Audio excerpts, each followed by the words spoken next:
Good afternoon or evening. It's great to be with you folks again.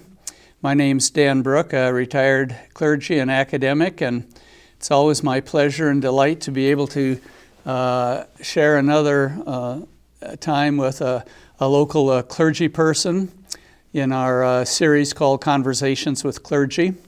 As you've heard me say before, it's always a delight to be able to recognize that there are 5 social institutions that are uniform throughout all human cultures. One of them is religion.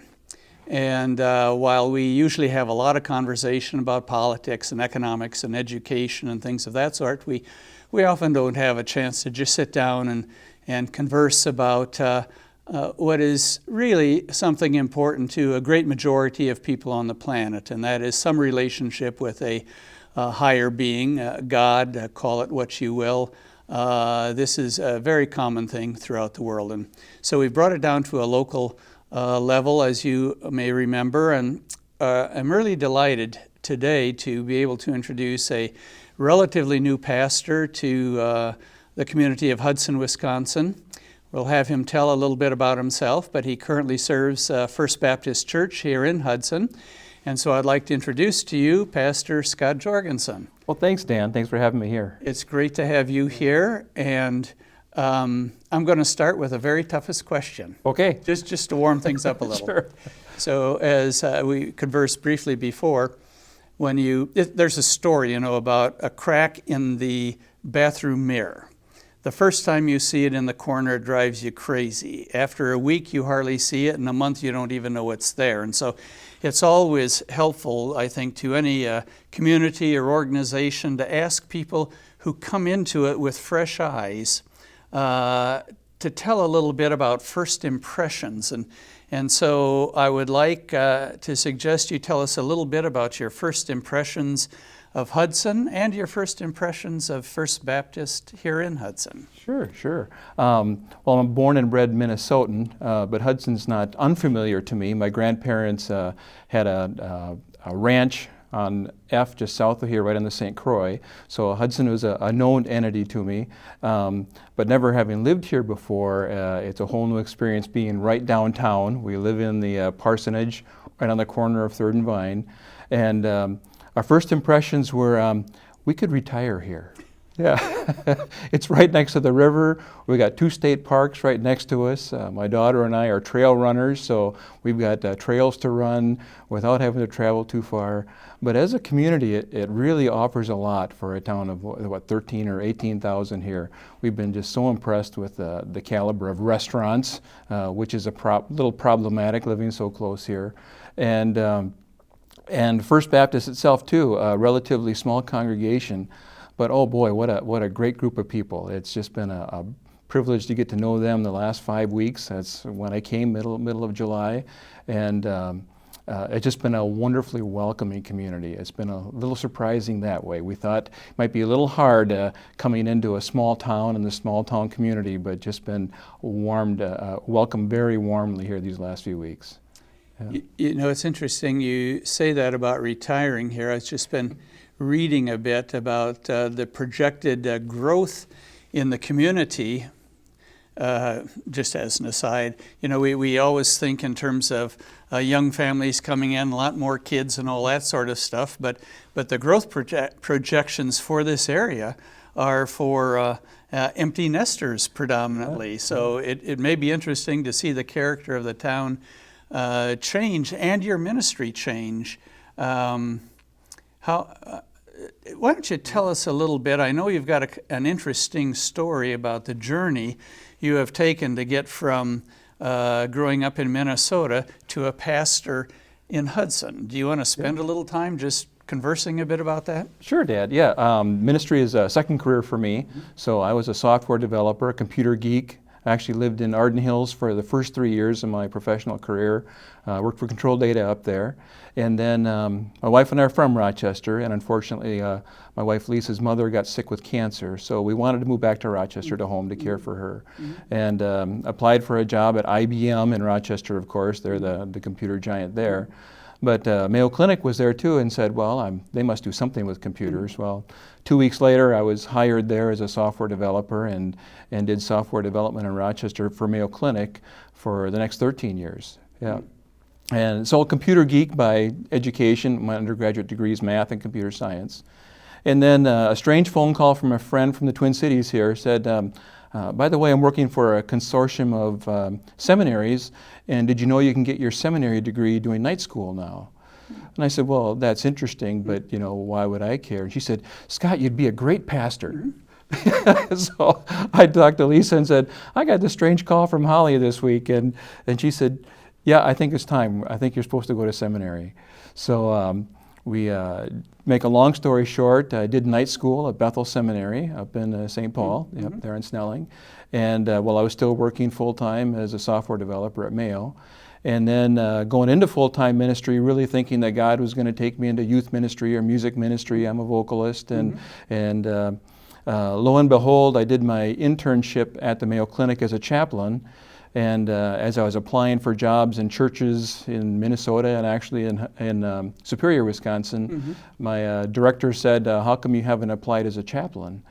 And I said, well, each denomination has different rules about who can go into chaplaincy. And I said, well, I'm pretty sure I have to work in a church first. And looking at ordination through the Evangelical Covenant Church, I called them up and they said, we don't have any rules like that. And so a month later, I was working full-time as a chaplain at the world-famous Mayo Clinic and did that for the last 13 years. Yeah. Two quick things. Sure. What is it that led your wife, do you think, to say it's about time? And two, how did you go from Covenant to Baptist? Sure. We'd been involved in church most of our adult life, leading Bible studies, in choirs, music ministries, actually directing some choirs without a music background.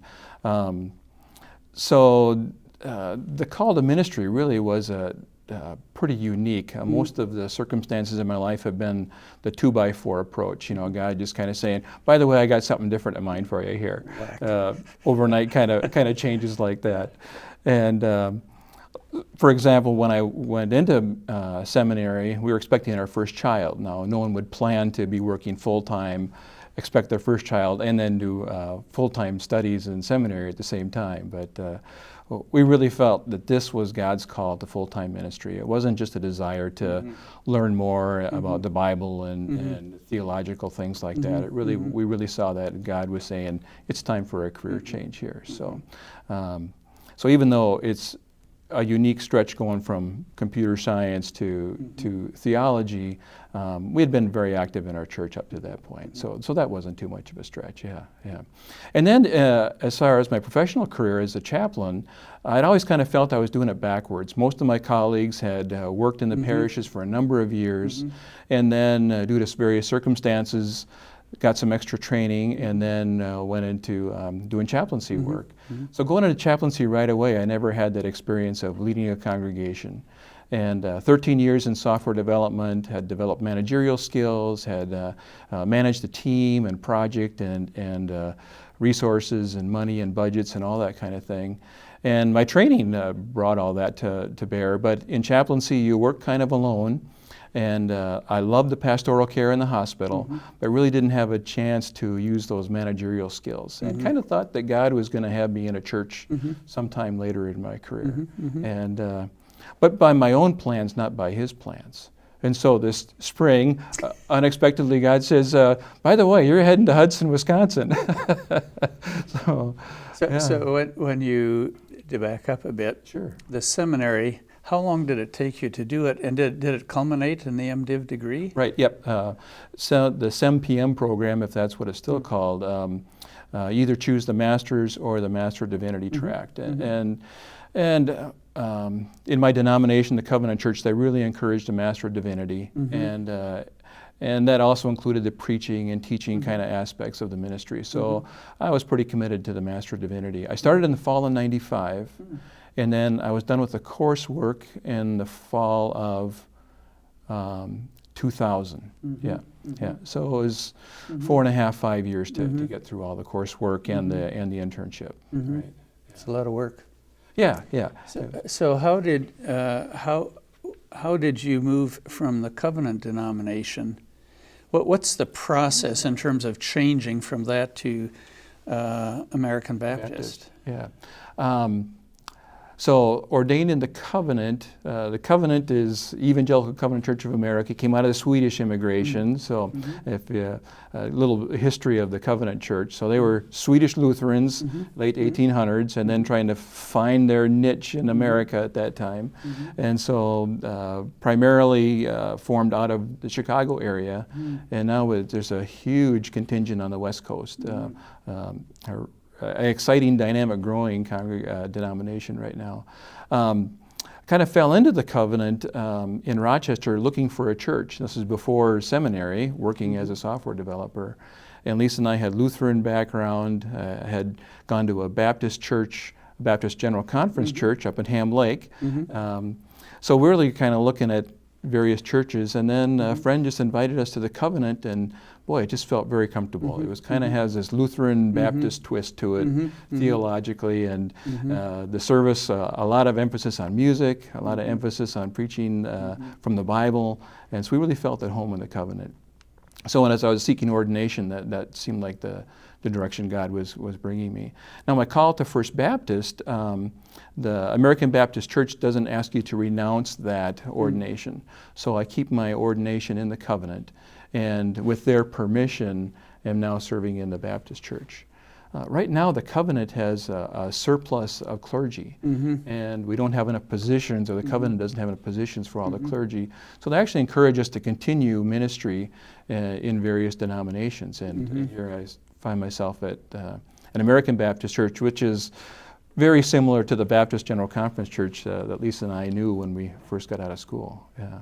So that's kind of how that works. Yeah. Now the American Baptist is essentially an Eastern placement of the Baptist Church. How do you suppose it got this far out into the Midwest?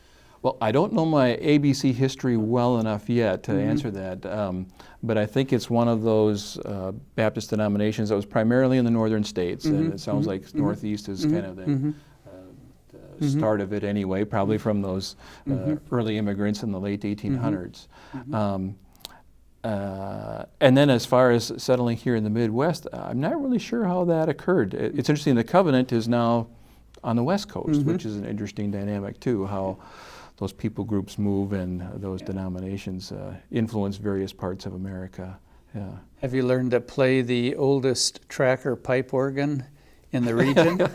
I'm not a keyboardist. Oh. I'm a vocalist, but my former music director was up last weekend, and she said, "I've got to see this organ," and it really is a gem. Yeah, my organist was a little concerned about what the new guy is going to do with contemporary music and the organ, and I said, "Oh my goodness, you have an artifact like that." I said, "We're going to keep this thing running, and we're going to showcase this." So the future is, how are we going to continue to educate Hudson and all the folks here on the historicity of this thing? Yeah. There's kind of a history, maybe into the present, where folks from the outside look at this little building and think, oh, it's so cute and delightful and pretty. I'm going to have a wedding there. So during the time I've lived in Hudson, often on a summer weekend, you see wedding after wedding coming out of there. Maybe the people would be interested in hearing a little bit about the history of the building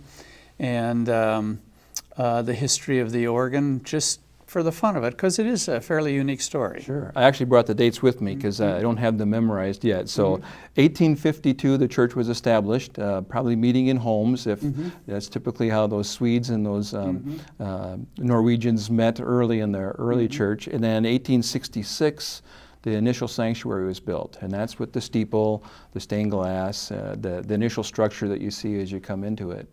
And then the organ just came about 10 years later. So this was built in Pennsylvania. If I'm pronouncing it right, Jardine is a Jardine organ. come up by the riverboat and in place there, and that's 1872. Yeah, that was amazing. Put in, and this is I'm sure you've seen it. So it's beautiful. It's gold plated and originally driven by bellows, and the bellow boys' names are still carved in the wood and behind the organ. And when they restored it in the 90s, they said, please keep all those names for historical purposes. Yeah. And there's 2 additions since then. I'm getting this 1890. They built kind of the fellowship hall, which is on the 2nd floor. Interesting arrangement, and now stainless steel kitchen. It's a wonderful facility up there. And then the 3rd annex was just recently in 1982. So there's 2 additions to the main building that are there. Is the parsonage about that old too? It is. 1880s is when the parsonage was built. Wow. Right. Yeah. So is it difficult to maintain these buildings? We, not only the parsonage and the church, but then kitty corner from First Baptist, we now have our office complex. So we actually have 3 properties that we're maintaining, which I was surprised at for a small congregation, but they're pretty committed to it. And I love the fact that they're committed to using them for the community. So we're using the chapel for weddings, and it's open for weddings if people want to use it. The parsonage, we always keep the coffee pot on, so if you want to come and chat, stop by. And Lisa and I and my daughter Sarah are living there now and trying to restore some of the gardens and some of the, it was not occupied for 2 years. Yeah. And so there's a few maintenance issues that need to take place there. Yeah. And then Crossing Point is used primarily for office space. Our youth group is over there. We network with 3 other churches, so there's 4 congregations that share a youth pastor and have a wonderful youth ministry, middle and high school there. And we're also working with the county, and they have a adult daycare program there, Mondays and Thursdays. And so they utilize our space for adult daycare program there as well too. So it's we're trying to, be a resource with the space that we have for the community and the needs that are around us, right? When I first graduated from the seminary and took my first parish call, I'm a second career also. My wife and kids in the little bathroom off of my office, sort of as a transitional thing to go into the chancel and the nave, put up a poster, really, of a little chicken just hatching out of an egg. And underneath it, it said, "What do I do now?" Do you ever have feelings like that? Never, Dan. No. Well, what do you find most sort of intimidating or daunting as you face up to this new kind of ministry? I think it's the community needs around us. As far as the church, we have typical things, worship wars, how to integrate the organ with a wonderful praise team, and those are typical things that I expected. What I didn't expect is the community needs around us. We help distribute food every other Friday, but the folks looking for help and assistance coming by the door has been a little unique, and had been involved in that in the former church I attended, but not as pastor. And so when Congressman Duffy invited clergy to kind of a seminar on feeding the poor and hungry and the homeless in the area, I signed up right away. And so hopefully working with the resources, government resources, as well as the church resources, and trying to meet the needs of the community around us. So that's really kind of where my heart and my focus and passion is right now, is not only about providing a wonderful worship opportunity for folks in the church, but really how can we really be God's hands and voice in meeting the needs around us. Do you ever think as a pastor about the causes of the rising disparity between the haves and the have-nots? And do you feel as a pastor you have an obligation not only to speak about our personal calling to help those less fortunate, but our personal and corporate calling to speak to the powers that have allowed things to get so out of balance in terms of distribution of wealth in our culture? I don't know if I look at it in terms of distribution of wealth, but kind of the analogy I use is we have pretty good resources. If you're standing at the river and you're seeing the bodies come down the river, the resources are there to get the bodies out of the river. It's wonderful to see Family Fresh and County Market providing food and things like that, and that's really pulling the bodies out of the river, what we're doing for immediate needs. But the harder work, and working with Congressman Duffy, is the harder work is trudging upstream to figure out why these folks are in the river in the first place. And it's not simple answers. You know, it's single families, and it's transportation needs to get to the resources. It's not having ability to utilize the resources that are there. And so it's not a simple solution. It's a complex problem, and which calls for complex solutions to really get upstream, like you're saying, is to figure out why folks are in situations that they are, and to get them resources, you know, proactively as well as reactively. Yeah, and to speak about the part each of us play in it, you know, to change. You say it's complex, of course it is. To change anything complex always comes at a cost, and somehow it always comes down to how does it affect me, and that's where the struggle always comes, I'm sure. But it's a good challenge too for you in these times. I mean, these are certainly challenging times. I've been very impressed with the clergy from all denominations in the cooperation of seeing these needs and working together with Grace Place and food shelves and things like that. It's just wonderful to see how the community comes together to provide some of those resources, and to work closely with the government resources as well too, with the county. Like I said, the simple example is providing a space for adult daycare and things like that. Just a small way that we can assist with things like that, right? Well, obviously you're a strategic thinker and experienced in it. So if I were to interview you 5 years from now, and I would say, well, Pastor Jorgenson, can you just sort of summarize the changes that have taken place in First Baptist in the last half decade? What would you tell me 5 years from now? What would I hopefully tell you 5 years from now? We're just pretending, okay? Well, like I talked about, I'd really like to see us take more steps on being proactive with some of these things, working with single parents, working with kids, and providing resources, transportation to get to some of these things, to bus program for the kids to get them to daycare or whatever it might be. Really hands-on, practical kinds of things to see us involved in, and again, working not only individually, but with all the resources around us, other churches, with the state as well as the local government, in getting resources that are there provided to people. So I guess that would be my biggest hope, is actually having some tangible evidence that we're going upstream and we're trying to do some things proactively. Well, and the other thing reactively is whatever immediate needs might be there. Is it providing shelter, providing housing, providing whatever it might be for the immediate needs that will continue to always be there, right? Yeah. You know, apart from the reality that a local parish is almost always defined in terms of the personality of its pastor, something I didn't like, I'm sure you don't like either, but that's sort of what it is. Apart from that, what is the polity structure of the American Baptist that allows you to have the congregation be a major participant in accomplishing those things? ABC is primarily congregational polity, in that each congregation is pretty autonomous.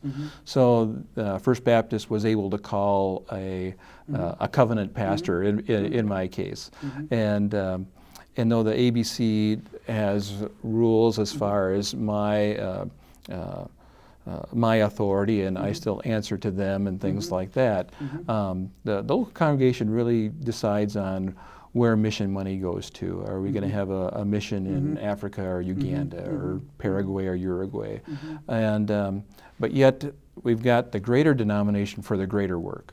You know, as a congregation of 100, resources are limited, but as a denomination of hundreds of thousands, pooling resources, we can do a greater work in whatever the particular ministry the denomination chooses to work in.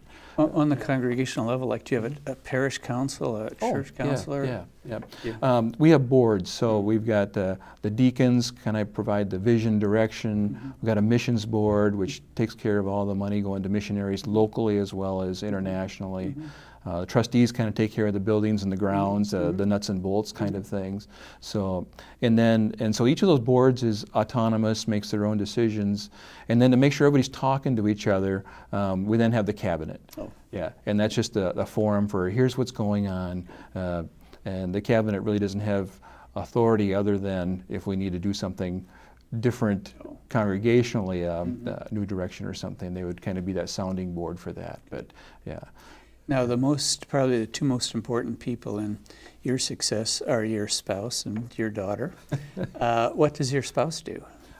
Lisa is a jack of all trades. So she's a certified gemologist.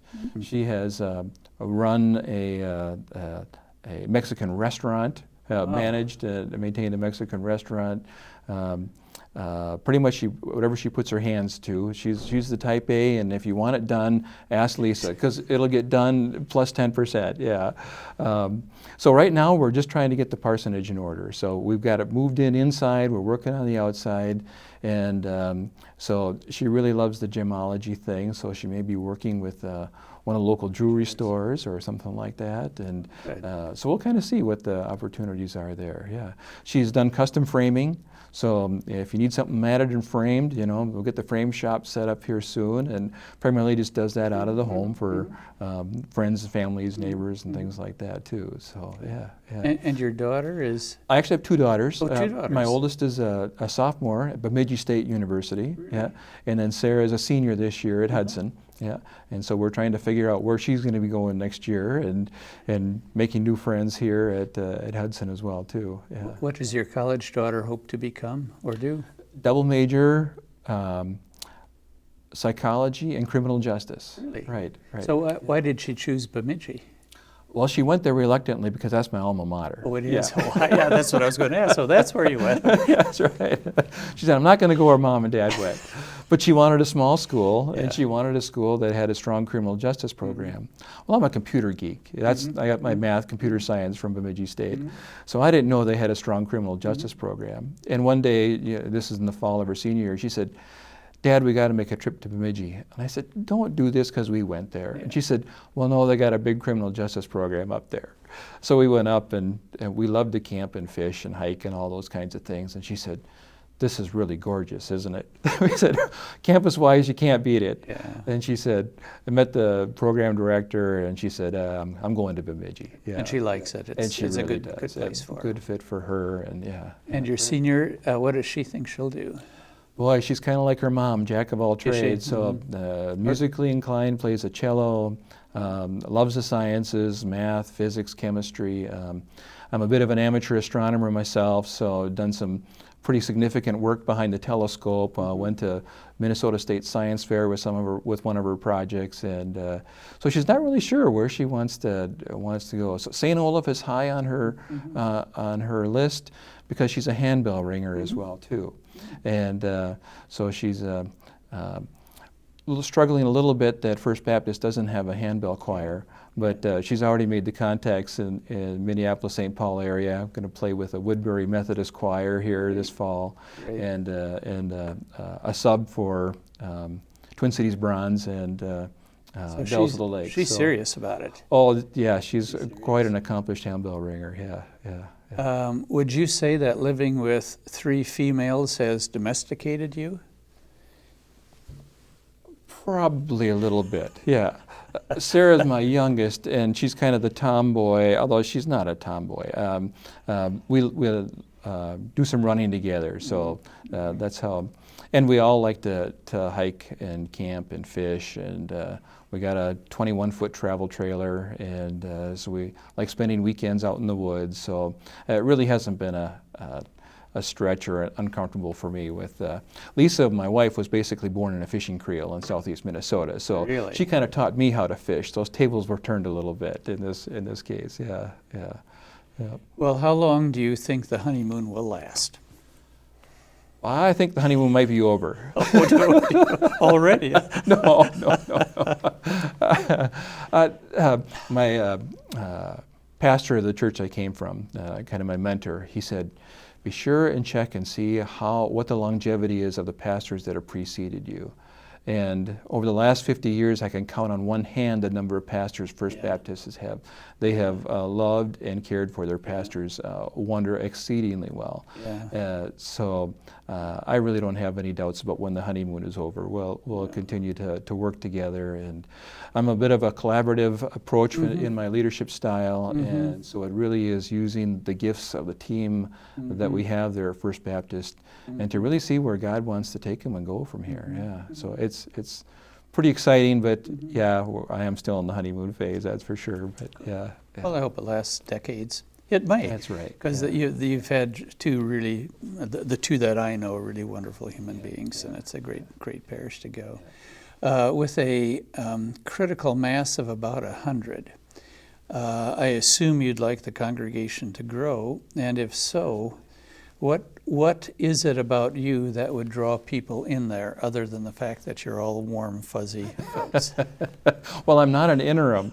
It's amazing. That's true. It's amazing what that interim pastor phrase has on people. We have very dear friends who were attending the church that we attended, and then they stopped coming because the senior pastor left, and we had an interim. And he said, "Well, we're just going to wait and see what the next guy is like." Yeah. So yeah. And although I agree with you, we prefer not it to be about us. So really, my goal is to take that focus off me and say, what are the gifts that the congregation has? And really, my role is to utilize those gifts to their fullest potential and make sure we're all talking to each other. So yeah. But as far as growth, it's music is huge at First Baptist, which one of my passions. So that isn't a stretch for me. But really to see where we can go beyond just what we've been doing so far, but looking beyond the walls of First Baptist and the corner of Third and Vine, but how we could really be a resource and use those gifts in the community around us, and that's kind of exciting. Yeah. You know, on a more technical thing, I agree it's exciting, and I think the parish, just from my perspective, has a wonderful future with consistent leadership again. You know, it really is hard for a congregation to stay enthusiastic with an interim, no matter how good they are, and they had a very good one. Oh, Pastor Jim's done a wonderful job these last 2 years. Yeah, he really has. It's difficult. You know, with the Baptist tradition isn't a strong liturgical tradition, and when you look at your musical skills, do you ever wish you had a liturgy with chanting so you could lead worship with music like that, or? Well, I'll be singing in the choir, but intentionally not going to be with the praise team. Just our praise team is huge, and we may actually have two praise teams here in the future here as we look at the gifts that we have in the congregation. I'm sorry, the question you were just asking, Dan. Do you ever wish that you had more of a liturgical tradition in the Baptist With the organ kind of brings some liturgy along with it. So we typically do the doxology after tithes and offerings. So even though they're not liturgical, there's some things that, there's some sacred cows there that I'm not supposed to touch. And that's okay with me too. So I come out of a more sacramental history out of the covenant. So keeping those things and the Lord's Prayer as part of a normal Sunday, I'm certainly a welcome of that, and actually maybe stretch the congregation a little bit more with bringing some more of those kinds of things in too, right?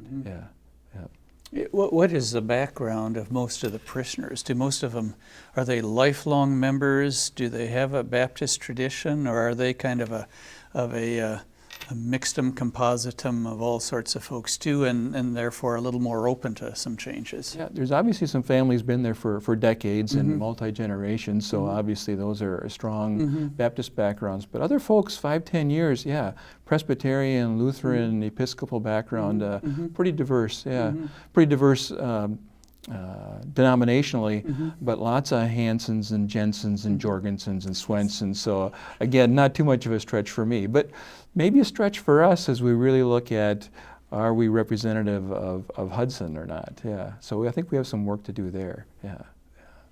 Well, is there anything that you would like to tell the audience about yourself or your parish that I didn't ask? Well, I think we covered strong music background, which is just a joy and a delight to have the problem of an organ and a praise team. And probably even though we don't have a lot of children right now, we have this wonderful youth program. Again, it's refreshing to see 4 different denominations come together and say, if we pool our resources, we can have a full-time youth pastor.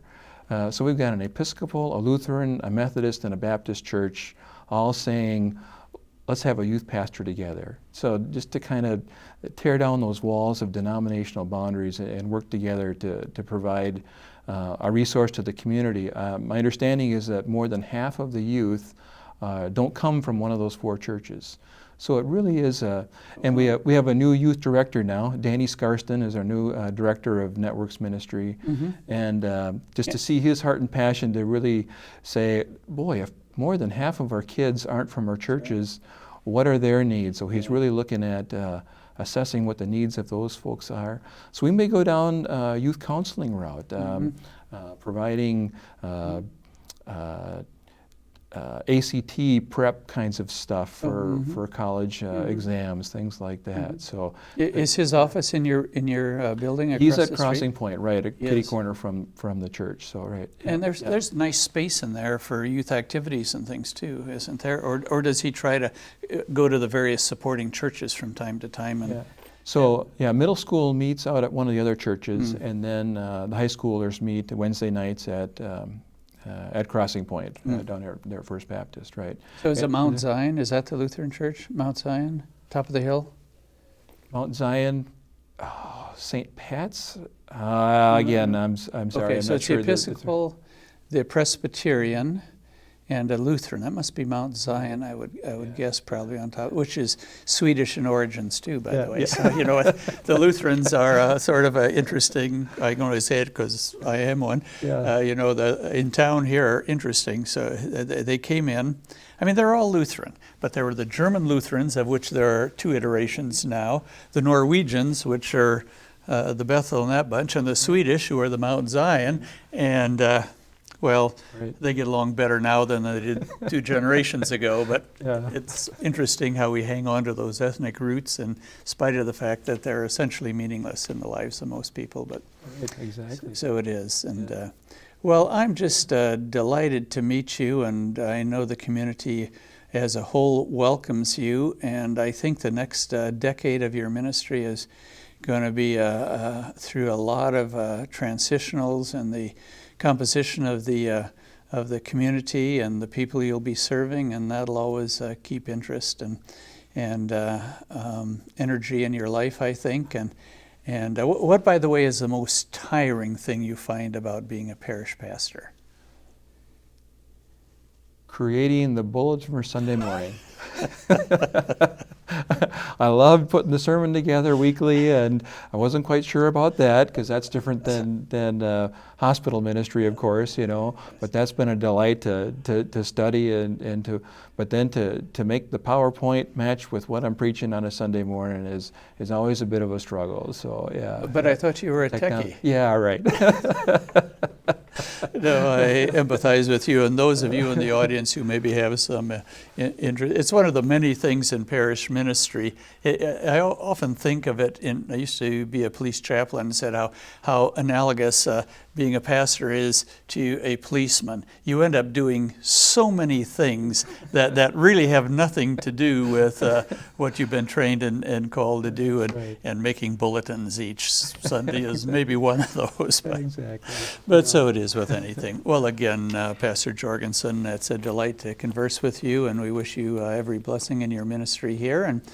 And all of you out there, we'd encourage you, if you have no church home, to give them a shot. Corner of 3rd and Vine. It's the only No, it's a second white church in town, I guess now. There's a Presbyterian church on Vine Street too, but this is really a lovely little historic building on the corner with a long tradition of openness and willingness to invite you in and love you. So don't be afraid to give them a shot. And again, thank you so much for being with us. Well, thank you very much, Dan. Appreciate the opportunity. Thank you. Yeah, you're welcome.